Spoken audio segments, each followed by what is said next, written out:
সেটা থেকেও আমার মনে হয় এ বার্তা পরিষ্কার যে বণিক বার্তার কাছে শক্ত খবর আছে যে ডক্টর মোহাম্মদ ইউনূস জোর তদবির চালাচ্ছেন মহাসচিব পদে তার প্রার্থিতার বিষয়ে। একজন নোবেল বিজয়ী মানুষ যাকে শান্তির প্রতীক বলে মানুষ চিনে, এখন তার সরকারের নামে উচ্চারিত হচ্ছে গণহত্যা শব্দটি। প্রশ্ন উঠছে, ডক্টর মোহাম্মদ ইউনূস কি সত্যি খুনের দায় মুক্তি চাইছেন? খুনেরও ইন্ডেমনিটি হয় নাকি খুনের মামলা কখনো তামা? জাতিসংঘের মহাসচিবের পদ দখল করবেন বা পদ প্রাপ্ত হবেন, যাদেরকে মনোনয়ন দেওয়া হবে, এরকম একটি সম্ভাব্য তালিকা করে সেই তালিকার মধ্যে ডক্টর মোহাম্মদ ইউনূসের একটি সুন্দর হাসিমাখা ছবি তারা সংযুক্ত করে এমন একটা রিপোর্ট করেছেন।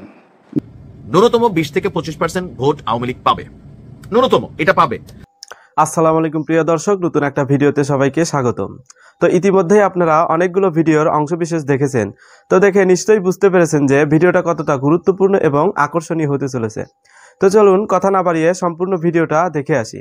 তো দেখার আগে বলবো, যারা আমাদের চ্যানেলটি এখনো পর্যন্ত সাবস্ক্রাইব করেননি তারা দয়া করে সাবস্ক্রাইব করে দিন, এবং যারা ইতিমধ্যেই করেছেন তাদের অসংখ্য ধন্যবাদ।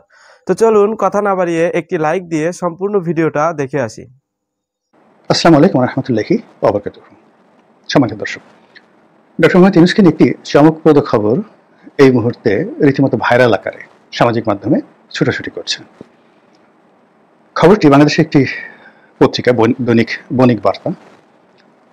এটি একটি অর্থনীতির পত্রিকা। আমি এর প্রিন্ট ভার্সন কখনো দেখিনি, ইন্টারনেটে এটি দেখি এবং যতটা জানি যে অর্থনীতি সংক্রান্ত একটি রিপোর্ট করে। আমাদের দেশের পত্রিকা বলতে যেভাবে প্রথম আলো, বাংলাদেশ প্রতিদিন, কালের কণ্ঠ, যুগান্তর, সমকাল, এই মানের যে পত্রিকাগুলো, এর মধ্যে নয়া দিগন্ত আছে, ঠিক বণিক বার্তা ওই মাত্রার কোনো পত্রপত্রিকা নয়। কিন্তু অর্থনীতির ক্ষেত্রে তাদের অনেক বক্তব্য বেশ গুরুত্বপূর্ণ। যেভাবে ইংরেজিতে একটা পত্রিকা রয়েছে ফাইন্যান্সিয়াল টাইমস, তো বাংলাদেশের ফাইন্যান্সিয়াল টাইমস না, ফাইন্যান্সিয়াল এক্সপ্রেস। তো এই পত্রিকাটি হয়তো 1000 কপি ছাপায়, কিন্তু এটির গুণগত মান, এখানে যে সাংবাদিকরা চাকরি করতেন বিভিন্ন সময়, কিন্তু একসময় মজ্জেম ভাই নামে একজন সাংবাদিক ছিলেন এটার এডিটর হিসেবে, তো ফলে তাদের একটা কোয়ালিটি ছিল। তো বণিক বার্তারও অর্থনীতি সংক্রান্ত যে নিউজ বা প্রতিবেদন, এটি প্রশংসা দাবিদার।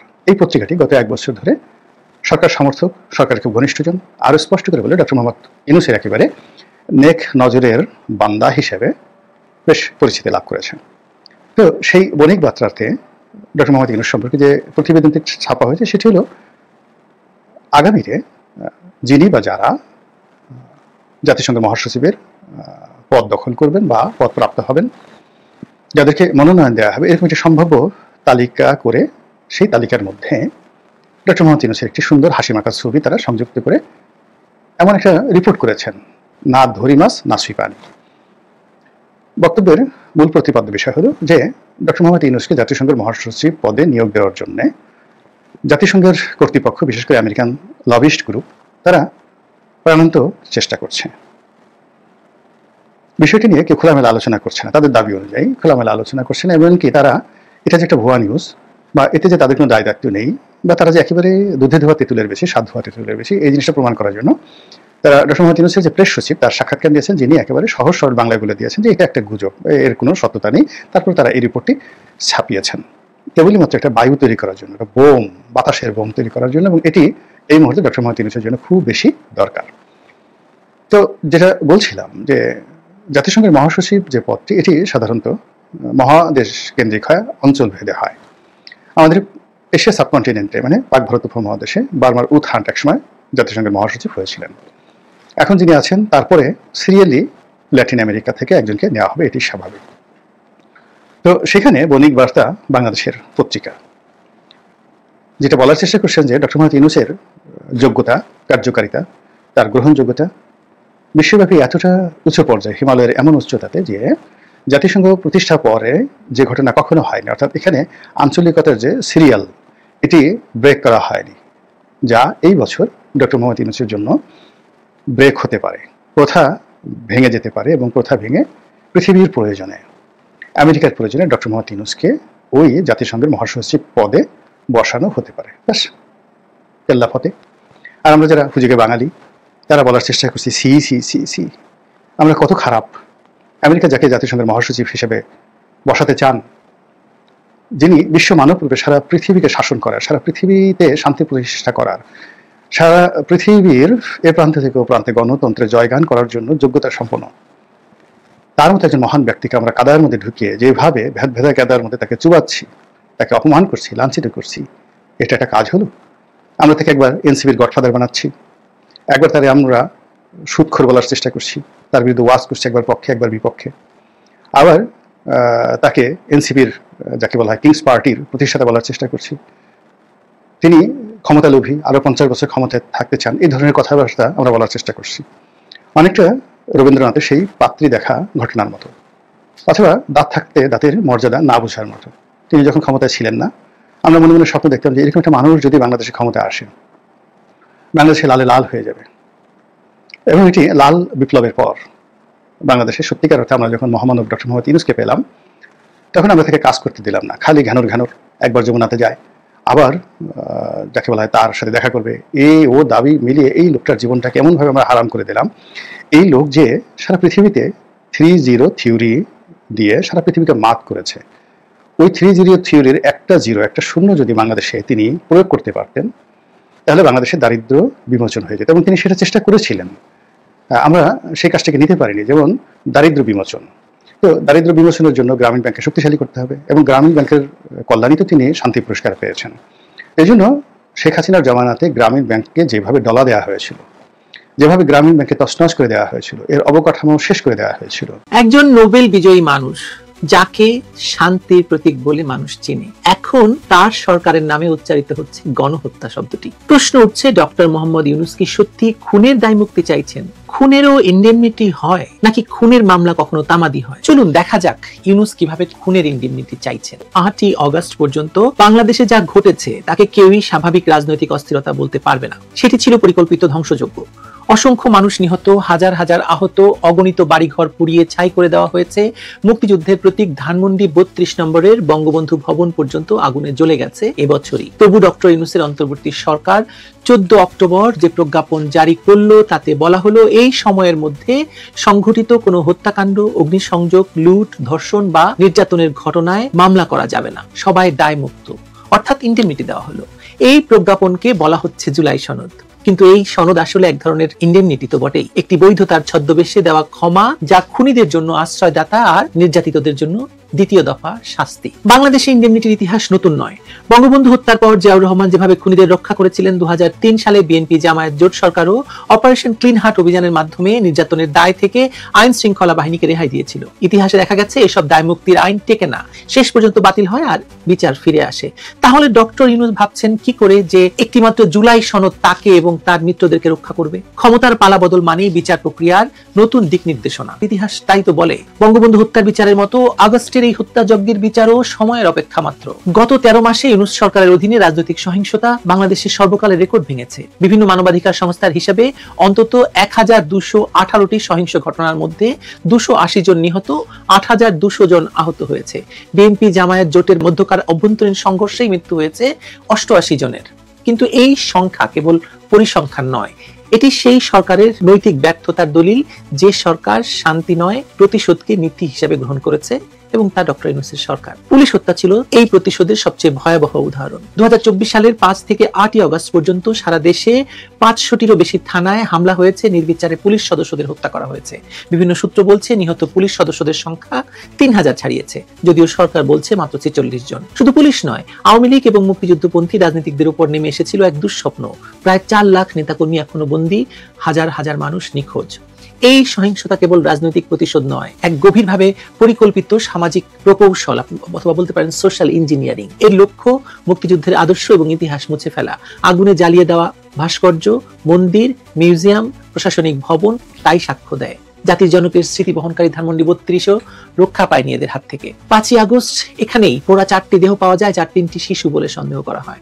হিন্দু সম্প্রদায়ের ঘরবাড়ি লুট হয়েছে, আগুনে পুড়িয়ে দেওয়া হয়েছে, নারী ধর্ষণের শিকার হয়েছেন, সংখ্যালঘুদের উপর হামলা, আহমদিয়া মুসলিম জামাতের গ্রামে তাণ্ডব, সবই হয়েছে এই সময়ে রাষ্ট্রের ছত্রছায়ায়। পঞ্চগড়ে এক কিশোর শাহরিয়ার এখনো কোমায়, তার বাবা জানেন এই দায় মুক্তির আইনের পরে তার সন্তানের হত্যাকারীদের বিচার হবে না। ডক্টর ইউনূস এদিকে এক সাক্ষাৎকারে বলছেন হিন্দুরা নির্যাতিত হচ্ছে না, তারা আওয়ামী লীগের সমর্থক বলে টার্গেট হচ্ছে। এই বক্তব্য তার সরকারের অবস্থান স্পষ্ট করে দেয়। সংখ্যালঘুদের উপর হামলাও রাজনীতির অংশ হিসাবে বৈধতা পায়। এটি একই ধাঁচের বক্তব্য যেমন সিরিয়ার অন্তর্বর্তী প্রেসিডেন্ট আহমদ সারা দিয়েছিলেন। আহমেদ সারা বলেছিলেন ওলাওয়াইদদের গণহত্যাকে তিনি পুরো ক্ষোভের প্রতিফলন হিসেবে ব্যাখ্যা করেছিলেন আন্তর্জাতিক মিডিয়ার সামনে। ডক্টর ইউনূসও সে একই কাজ করেছেন। আমার কেন জানি মনে হয় এই ডক্টর ইউনূসকে দেখে এই সিরিয়ায় শিখেছে যে কিভাবে ভয়ঙ্কর গণহত্যাকে হালাল করতে হয়। মানে বাংলাদেশ এবং সিরিয়া দুটি দেশের প্রেক্ষাপট ভিন্ন হলেও মিলটা খুব স্পষ্ট, ক্ষমতার আসনে বসে সহিংসতাকে বৈধতা দেওয়া।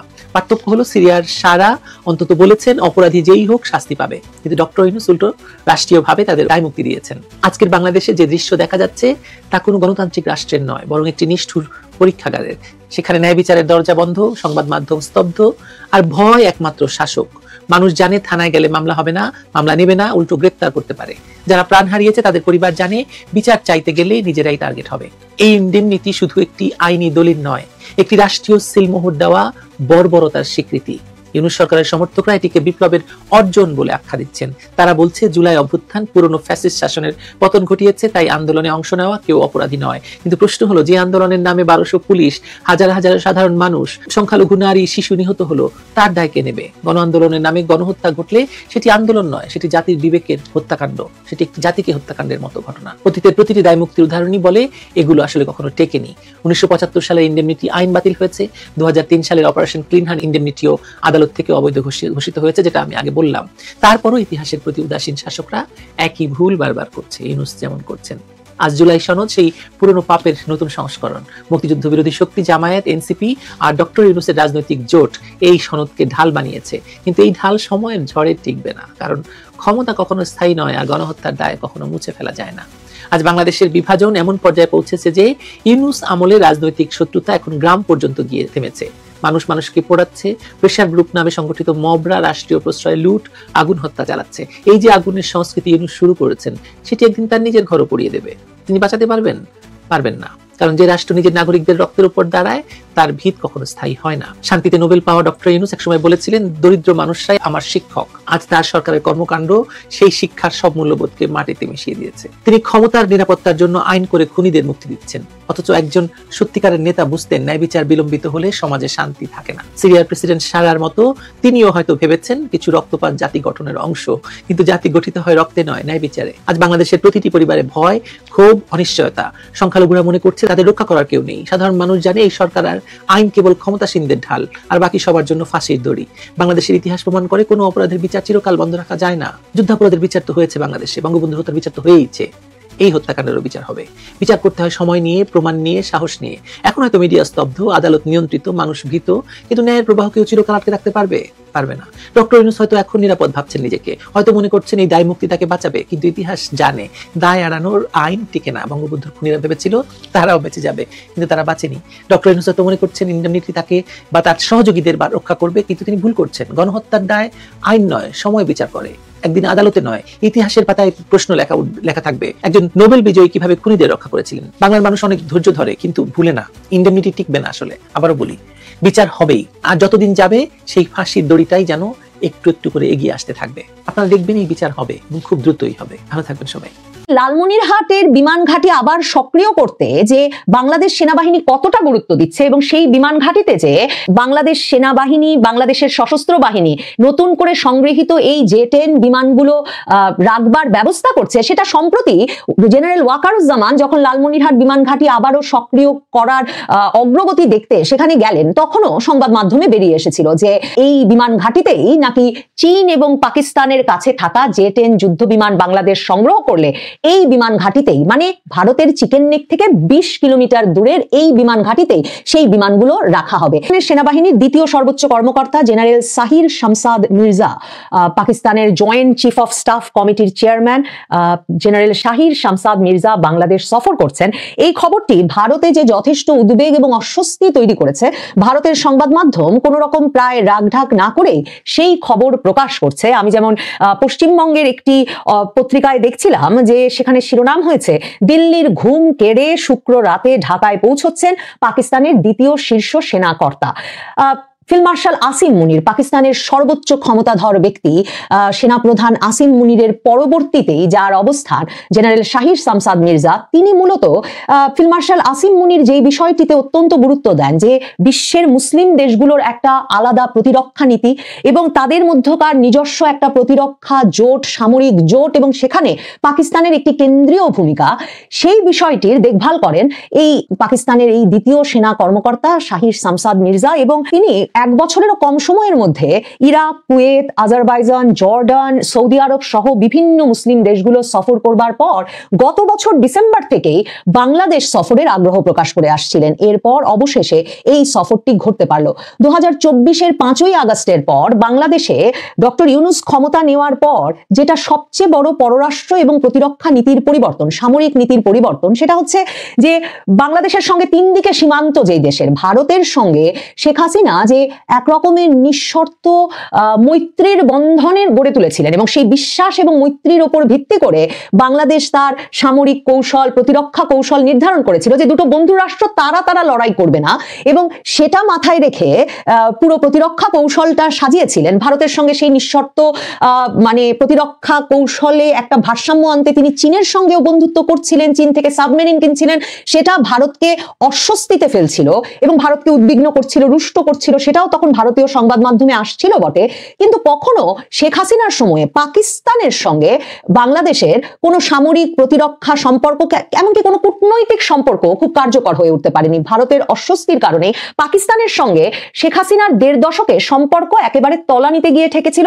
এমনকি আমি দেখছিলাম যে মানে কোন রকম মহড়া, মানে নৌবাহিনীর মহড়া, সেনা মহড়া, সেসবেও বাংলাদেশ ভারতের অস্বস্তির কারণে পাকিস্তানের সঙ্গে যোগ দিতে পারেনি। আমি ইনকিলাব পত্রিকার খবরে দেখছিলাম যে 2022 সালে পাকিস্তানের নৌবাহিনীর একটা জাহাজ পিএনএস তাইমুর চট্টগ্রাম বন্দরে ডক করতে চেয়েছিল, শেখ হাসিনা সরকার তার অনুমোদন দেয়নি। এরপর 2023 সালের আগস্টে শেখ হাসিনা সরকার বাংলাদেশের নৌবাহিনীর একটা জাহাজকে শুভেচ্ছা সফরে পাকিস্তান যাওয়ার অনুমতি দেয়, কিন্তু ভারতের অস্বস্তির কারণে ঠিক 48 ঘন্টা আগে 2023 সালের আগস্টেও বাংলাদেশ নৌবাহিনীর ওই জাহাজটির গুডউইল সফর বা শুভেচ্ছা সফরটা পর্যন্ত বাতিল করতে হয়। মানে সম্পর্কটা এরকম স্থবির এবং এরকম তলানিতে গিয়ে ঠেকেছিল। কিন্তু ইউনূস সরকার আসবার পর থেকে শুধু যে ডক্টর ইউনূসের সঙ্গে পাকিস্তানের প্রধানমন্ত্রী শাহবাজ শরীফের কয়েক দফা সাক্ষাৎ হয়ে গেছে তাই নয়, বাংলাদেশের সামরিক বাহিনীর সঙ্গে পাকিস্তানের সামরিক বাহিনীর একটা ভীষণ কার্যকর সম্পর্ক তৈরি হয়েছে, যেটা ভারতকে সবচেয়ে বেশি অস্বস্তি এবং উদ্বেগে ফেলছে। ডক্টর ইউনূস ক্ষমতায় এসেই যেটা করলেন সেটা হচ্ছে, যেহেতু শেখ হাসিনার মানে তৈরি করা বা শেখ হাসিনার নিয়োগকৃত সেনা নেতৃত্ব বাংলাদেশের সামরিক বাহিনীগুলোতে নেতৃত্ব দিচ্ছিলেন, তিনি কিন্তু একটা সমান্তরাল নেতৃত্ব তৈরি করলেন জাতীয় নিরাপত্তা উপদেষ্টা খলিলুর রহমানকে নিয়োগদানের মাধ্যমে, যিনি এই যে পাকিস্তান এবং আমেরিকা এবং চীন এই 3 দেশমুখী বাংলাদেশের যে প্রতিরক্ষা কৌশল এবং বন্ধুত্বের যে নতুন দুয়ার উন্মোচন, সেই কাজটিকে একরকমের নেতৃত্ব দিচ্ছেন। তো খলিলুর রহমানের ঘনিষ্ঠ সেনাবাহিনীর ভেতরে হয়ে উঠলেন সশস্ত্র বাহিনী বিভাগের প্রিন্সিপাল স্টাফ অফিসার হিসেবে প্রধান উপদেষ্টার কার্যালয়ে নিয়োগপ্রাপ্ত জেনারেল কামরুল হাসান। যেই জেনারেল কামরুল হাসানকে এবছরের শুরু থেকে কয়েক দফায় ডক্টর মোহাম্মদ ইউনূস আর জাতীয় নিরাপত্তা উপদেষ্টা খলিলুর রহমান মিলে কিন্তু এই ওয়াকারুজ্জামানকে ফেলে দিয়ে তাকে সেনাপ্রধান করারও উদ্যোগ নিয়েছিলেন। কারণ সেনাপ্রধান ওয়াকারুজ্জামান সহ শেখ হাসিনার নিয়োগ করা জেনারেলদেরকে, শীর্ষ সেনা নেতৃত্বকে ইউনূস সরকার যেমন, তেমনি পাকিস্তানের সেনা কর্তৃপক্ষ ভারতপন্থী সেনা কর্তৃপক্ষ হিসেবে দেখে। সে কারণে এই সমান্তরাল সামরিক বাহিনীর একটা নেতৃত্ব গড়ে তুলেছেন ডক্টর ইউনূস। এবং জেনারেল কামরুল হাসান কিন্তু জানুয়ারি মাসে গিয়ে 2025-এর এবছরের জানুয়ারি মাসে গিয়ে ফিল্ড মার্শাল আসিম মুনির, পাকিস্তানের সেনাপ্রধান আসিম মুনিরের সঙ্গে দেখা করে এসেছেন। এবং তখন পাকিস্তানের সংবাদ মাধ্যম উচ্ছ্বসিত হয়ে বাংলাদেশের সেনা কর্তৃপক্ষের বা বাংলাদেশের সেনা নেতৃত্বের এই যে পাকিস্তান সফর, একে এক বিরল সফর হিসেবে অভিহিত করেছেন এবং পাকিস্তান এটাকে কত গুরুত্বের সঙ্গে দেখে তার উদাহরণ হিসেবে জেনারেল কামরুল হাসানের সঙ্গে, মানে সশস্ত্র বাহিনীর বিভাগের যে প্রিন্সিপাল স্টাফ অফিসার প্রধান উপদেষ্টার দপ্তরে জেনারেল কামরুল হাসানের সঙ্গে ফিল্ড মার্শাল আসিম মুনিরের এই সাক্ষাৎকারকে সেটা মানে পাকিস্তান কত গুরুত্ব দিয়ে বাংলাদেশের সেনাবাহিনীর সঙ্গে তার সুসম্পর্ককে দেখে তার একটা উজ্জ্বল উদাহরণ হিসেবে পাকিস্তানের সংবাদ মাধ্যম বর্ণনা করেছিল। সেই বৈঠকটা নিয়েও ভারতে ব্যাপক অস্বস্তি এবং উদ্বেগ তৈরি হয়েছিল, কারণ ভারতও যে এই যে একরকমের নিশ্চিন্তে ছিল যে পাকিস্তানের সঙ্গে বাংলাদেশের কোনো সম্পর্ক নাই, পাকিস্তান ভারত তো দুটো শত্রু রাষ্ট্র, ভারত বাংলাদেশ সীমান্ত সেদিক থেকে নিরাপদ, সেই নিরাপত্তা নিরাপত্তার যে বোধ ভারতের ভেতরে সেটা একেবারে ধসে পড়েছে তাই ইউনূস সরকার ক্ষমতায় আসার পর থেকে। আর তাই পাকিস্তানের দ্বিতীয় সামরিক কর্মকর্তা জেনারেল সাহির শামসাদ মির্জা ঢাকায় এসেছেন সস্ত্রীক এবং এসে পৌঁছে তিনি শনিবার দিন ডক্টর ইউনূস এবং জাতীয় নিরাপত্তা উপদেষ্টা খলিলুর রহমানের সঙ্গে সাক্ষাৎ করেছেন। তা সত্যি ভারতীয় গণমাধ্যমের ভাষায় বললে দিল্লির ঘুম কেড়ে নিয়েছে একরকমের। তার কারণ জেনারেল সাহির শামসাদ মির্জার সঙ্গে জেনারেল ওয়াকারুজ্জামান সহ নৌবাহিনী বিমান বাহিনী প্রধান তাদেরও দেখা হবে বটে, কিন্তু জেনারেল কামরুল হাসানের সঙ্গে তার আলাদা সাক্ষাৎ হবে এই ডক্টর ইউনূস এবং নিরাপত্তা উপদেষ্টা খলিলুর রহমানের সঙ্গে বৈঠক হবার পরপরই। এবং জেনারেল কামরুল হাসানের সশস্ত্র বাহিনী বিভাগ আর্ম ফোর্সেস ডিভিশনই কিন্তু জেনারেল শামসাদ মির্জার প্রথমবারের মতো এই বাংলাদেশ সফরটিও তারাই ব্যবস্থাপনা করেছেন। তার মানে এই যে আমি যে বলছিলাম যে বাংলাদেশ সেনাবাহিনীর ভেতরে একটা সমান্তরাল নেতৃত্ব গড়ে তুলেছেন ডক্টর মোহাম্মদ ইউনূস পাকিস্তানের সঙ্গে সুসম্পর্ক গড়ার ক্ষেত্রে, সেটার নেতৃত্বে কিন্তু আছেন এই সশস্ত্র বাহিনী বিভাগের প্রধান জেনারেল কামরুল হাসান সেনাবাহিনীর তরফে, আর তার মাথার উপর আছেন নিরাপত্তা উপদেষ্টা খলিলুর রহমান এবং ডক্টর মোহাম্মদ ইউনূস। আসসালামু আলাইকুম। রাজনীতিতে শেষ কথা বলে আসলে কিছুই নাই। আজকের যে মিত্র আগামীকালকে শত্রু হতে পারে, আবার গতকালকে যে শত্রু ছিল সে আজকে আপনার মিত্র হতে পারে। রাজনীতিতে জোটগুলোর আসলে কোনো নৈতিক জায়গা আমার মনে হয় কখনোই ছিল না। গতকালকে যে মিত্র আজকে শত্রু হতে পারে সেটা হচ্ছে জামাত ইসলাম এবং বিএনপির বর্তমান রূপ, এবং কি এনসিপির সাথেও সরকারের যে রূপ অথবা এনসিপির সাথে বর্তমানে জামাতের যে রূপ। আপনি দেখেন গতকালকে সবাই একটা কোরাম ছিল, এখন আলাদা।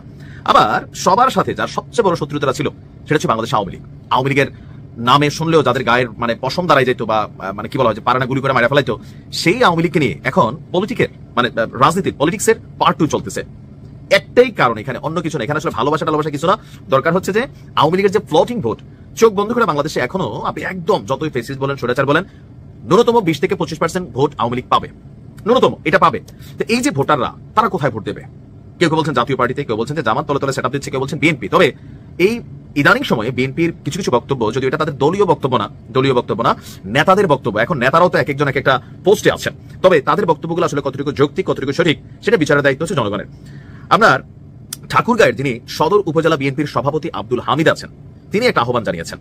কাকে? বিএনপির যিনি চেয়ারপারসন আছেন বা দলটির যারা নীতি নির্ধারণী কাজ করেন তাদেরকে, আওয়ামী লীগের নেতাদেরকে যেন দলে জায়গা দেওয়া হয়। এখন কেন আওয়ামী লীগ তো ফেসিস্ট, আওয়ামী লীগ তো স্বৈরাচার, আওয়ামী লীগ তো খারাপ না। তিনি বলছেন যে আওয়ামী লীগ করতো, কিন্তু যারা নিরীহ দুষ্ট না, এমনকি তাদের বিরুদ্ধে মামলা নাই, সন্ত্রাসী কোনো কর্মকাণ্ড নাই, তাদের কাছে টেনে নেওয়ার মানে কাছে টেনে জায়গা করে দেওয়ার আহ্বান জানিয়েছেন ঠাকুরগাঁও সদর উপজেলা বিএনপির সভাপতি। তার এই বক্তব্য স্বাভাবিকভাবে খুবই এটা ভাইরাল হয়ে গেছে। কেউ কেউ প্রশংসা করছেন, কেউ কেউ সমালোচনা করছেন। অনেকেই মন্তব্য করছেন বিএনপির নেতা হয়ে আওয়ামী লীগকে জায়গা দেওয়াটা কি রাজনৈতিক দুর্বলতার প্রকাশ? আবার কেউ বলছেন মানবিক দৃষ্টিভঙ্গি ভালো, কিন্তু বাস্তব রাজনীতিতে এটি বিভ্রান্তি তৈরি করতে পারে। গেল 25 অক্টোবর রাতে সদর উপজেলার জামালপুর ইউনিয়ন স্বেচ্ছাসেবক দলের আয়োজিত এক বর্ধিত সভা এবং নির্বাচনী আলোচনায় ইউনিয়ন বিএনপি নেতাদের এমন তিনি আহ্বান জানিয়েছেন। তিনি বলছেন আজকে আওয়ামী লীগ নাই, তাদের রাজনীতি করার সুযোগ নাই। অনেকে আছেন যারা আওয়ামী লীগের সঙ্গে সম্পৃক্ত ছিল, কিন্তু অন্যান্য নেতাদের মতন খারাপ বা দুষ্ট ছিল না। তো প্রিয় দর্শক, আশা করছি সম্পূর্ণ ভিডিওটা মনোযোগ দিয়ে দেখেছেন। তো দেখে কি বুঝলেন, কি জানলেন, আপনাদের গুরুত্বপূর্ণ মতামতগুলো আমাদের কমেন্ট বক্সে জানিয়ে দিন। পারলে ভিডিওটা শেয়ার করে অন্যকে দেখার সুযোগ করে দিন। আবারও বলছি, যারা আমাদের চ্যানেলটি এখনো পর্যন্ত সাবস্ক্রাইব করেননি তারা দয়া করে সাবস্ক্রাইব করে দিন। যারা ইতিমধ্যেই করেছেন তাদের অসংখ্য ধন্যবাদ। আজকের মতো এ পর্যন্তই, দেখা হবে নতুন কোনো ভিডিওতে। সবাই ততক্ষণ পর্যন্ত ভালো থাকবেন, সুস্থ থাকবেন। আল্লাহ হাফেজ।